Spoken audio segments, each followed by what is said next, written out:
Hello friends, welcome to Rama's Arisuvai kitchen. நாம் இன்றைக்கி இந்த வீடியோவில் என்ன பார்க்க போகிறோன்னா, நைட் டைமில் குயிக்காக செய்யக்கூடிய ஈஸியாக டைஜஸ்ட் ஆகக்கூடிய ஒரு 4 விதமான போரிஜ் ரெசிபி தான் பார்க்க போகிறோம். இதை வந்து நீங்கள் ஒரு 8 மந்த்லேருந்து நீங்கள் 24 மந்த் இருக்கிற பேபிஸ் எல்லாருக்குமே நீங்கள் தாராளமாக செஞ்சு கொடுக்கலாம். வீடியோக்குள்ளே போகிறதுக்கு முன்னாடி சேனலில் ஃபஸ்ட் டைமாக பார்க்குற ஃப்ரெண்ட்ஸ் சப்ஸ்கிரைப் பண்ண மறந்துடாதீங்க. நம்ம ஃபஸ்ட்டு பார்க்க போகிற போரிஜ் பார்த்திங்கன்னா டேட்ஸ் யூஸ் பண்ணி ஒரு போரிஜ் ரெசிபி. இது நல்ல ஒரு இரும்பு சத்தை அதிகரிக்கக்கூடிய ஒரு போரிஜ் ரெசிபி. இந்த போரிஜுக்கு நான் யூஸ் பண்ணுறது பார்த்தீங்கன்னா ஓட்ஸ் எடுத்துக்கிறேன். ஒரு 3 டீஸ்பூன் அளவுக்கு ஓட்ஸை ஒரு மிக்சி ஜாரில் சேர்த்து நல்லா வந்து பவுடர் பண்ணிக்கோங்க. இதில் பார்த்தீங்கன்னா 3 இல்லாட்டி 4 அளவுக்கு நம்ம டேட்ஸ் சேர்த்துக்கலாம். அதுக்கு மேலே வேண்டாம். ஒரு மினிமம் வந்து ஒரு 4 டேட்ஸாவது எடுத்துக்கோங்க. அதை அந்த கொட்டையெல்லாம் எடுத்துகிட்டு சின்னதாக வந்து நான் பிச்சு வச்சுருக்கேன். இதில் 1 கப் அளவுக்கு தண்ணி சேர்த்துக்கலாம். நீங்கள் ஓட்ஸ் எவ்வளோ எடுத்துக்கிட்டிங்கன்னா, அதாவது 3 டீஸ்பூன் ஓட்ஸ்னால் ஒரு 1லேருந்து 1 1/4 கப் அளவுக்கு தண்ணி வந்து தேவைப்படும்.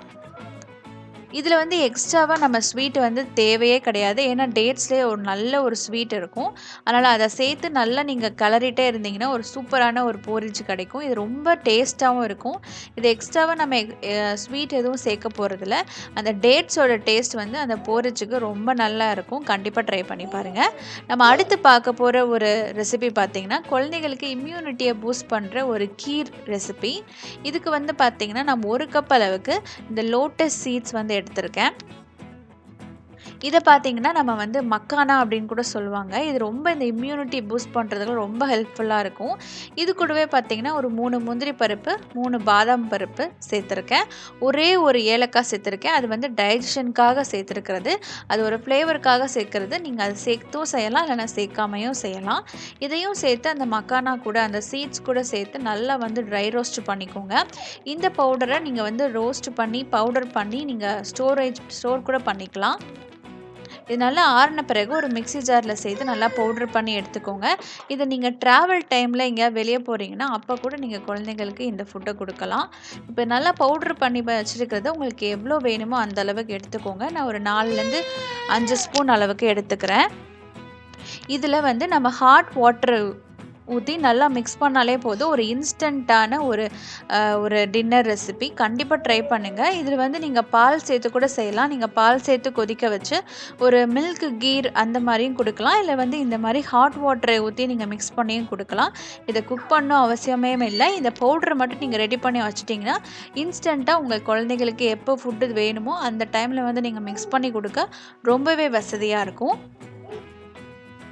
பார்க்க போகிற கீர் பார்த்திங்கன்னா ரவா யூஸ் பண்ணி ஒரு கீர் செய்ய போகிறோம். இதுக்கு ஒரு பேனில் ஒரு 1/4 டீஸ்பூன் அளவுக்கு நெய் சேர்த்துக்கோங்க. இந்த நெய்யில் பார்த்திங்கன்னா நான் வந்து இந்த கிஸ்மிஸ் பழம் சேர்த்துருக்கேன்.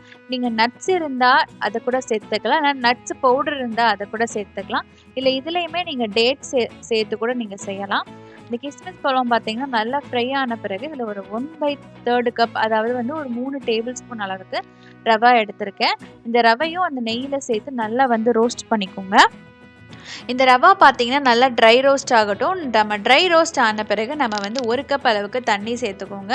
இந்த தண்ணி நம்ம சேர்க்கும் போது உங்களுக்கு ரவை பார்த்தீங்கன்னா சீக்கிரமாகவே குக் ஆகிடும். ஏன்னா ரவா வந்து நம்ம நல்லா வந்து வறுத்துருக்கோம். அதனால் உங்களுக்கு சீக்கிரமாகவே அந்த தண்ணி நல்லா வற்றிட்டு குக் ஆகிடும். இப்போ பாருங்கள் நல்லா வந்து தண்ணியெல்லாம் வற்றிருச்சு. இப்போ ரவையும் பார்த்தீங்கன்னா நல்லா குக் ஆகிடுச்சு. இப்போ இந்த குக் ஆன பிறகு நம்ம 1 கப் அளவுக்கு நல்ல காய்ச்சின பால் வந்து சேர்த்துக்கிறோம். இப்போ வந்து பால் சேர்க்கறதுனால உங்களுக்கு கீரோட டேஸ்ட் ரொம்ப சூப்பராக இருக்கும். இந்த பாலோட அளவு பார்த்தீங்கன்னா நீங்கள் கெட்டியாக வேணும்னா பால் வந்து கம்மியாக சேர்த்துக்கலாம். இல்லை வந்து நீங்கள் வந்து ஒரு 6 மாதம் 7 மாதம் குழந்தைக்கெல்லாம் கொடுக்குறீங்கன்னா அது கொஞ்சமாக வந்து நீர்க்க இருக்கணும். அப்போ அதுக்கு ஏற்ற மாதிரியான நீங்கள் பால் வந்து சேர்த்துக்கோங்க. இப்போ இதில் பார்த்தீங்கன்னா நம்ம வந்து உங்கள் ஸ்வீட்டுக்கு தேவையானது ஒரு 1/2 டீஸ்பூன் அளவுக்கு ப்ரௌன் சுகர் வந்து சேர்த்துருக்கேன். இதை சேர்த்துட்டு ஒரு 2 தடவை பாயில் ஆனாலே போதும். உங்களுக்கு சூப்பரான இன்ஸ்டண்ட்டான ரவா கீர் வந்து ரெடி ஆகிடும். நான் வந்து கொஞ்சமாக கெட்டியாக வேணும்னால நான் நல்லா கொதிக்க வச்சு நான் அந்த அளவுக்கு கெட்டியாக எடுத்திருக்கேன். நீங்கள் உங்களுக்கு எந்த கன்சிஸ்டன்சியில் வேணுமோ அந்த அளவுக்கு நீங்கள் வந்து செஞ்சு எடுத்துக்கோங்க. இதோட டேஸ்ட் நான் சொல்லவே வேண்டாம். உங்களுக்கு நல்ல ரவா கேசரி, நல்லா மில்க் சேர்த்த ரவா கேசரி, ரவா கீர் சாப்பிட்ட மாதிரி இருக்கும். ரொம்ப டேஸ்ட்டாக இருக்கும். கண்டிப்பாக ட்ரை பண்ணி பாருங்கள். குழந்தைங்களும் பார்த்திங்கன்னா நல்லா விரும்பி சாப்பிடுவாங்க.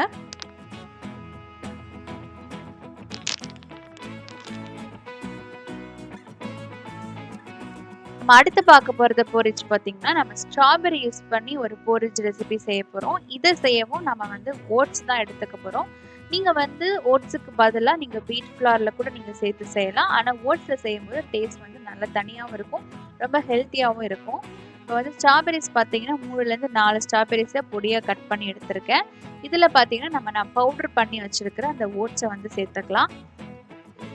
இந்த போரிட்ஜ நம்ம மில்க் ஊத்தி செய்ய போறோம். அதனால கொஞ்சமா தண்ணி வந்து கொஞ்சம் சேர்த்துக்கிட்டு, மில்க்கும் வந்து அதுக்கேத்த மாரி சேர்த்துக்கோங்க. அதாவது 1/2 கப்பு தண்ணினா, 1/2 கப்பு பால் வந்து சேர்த்துக்கலாம்.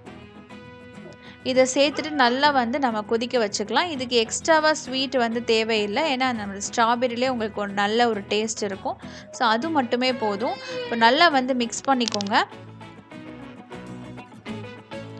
இத மிக்ஸ் பண்ணிட்டு, நீங்க அதுக்கப்புறம் நல்லா வந்து உங்களுக்கு கெட்டியா வந்தப்புறம் நீங்க வந்தப்புறம் நீங்க ஆற வச்சு குடுக்கலாம். இதோட டேஸ்ட் ரொம்ப நல்லாருக்கும். இது எல்லாமே வந்து பார்த்தீங்கன்னா, இன்ஸ்டன்ட்டா குயிக்கா செய்யக்கூடிய ஒரு போரிட்ஜ் ரெசிபீஸ் தான்.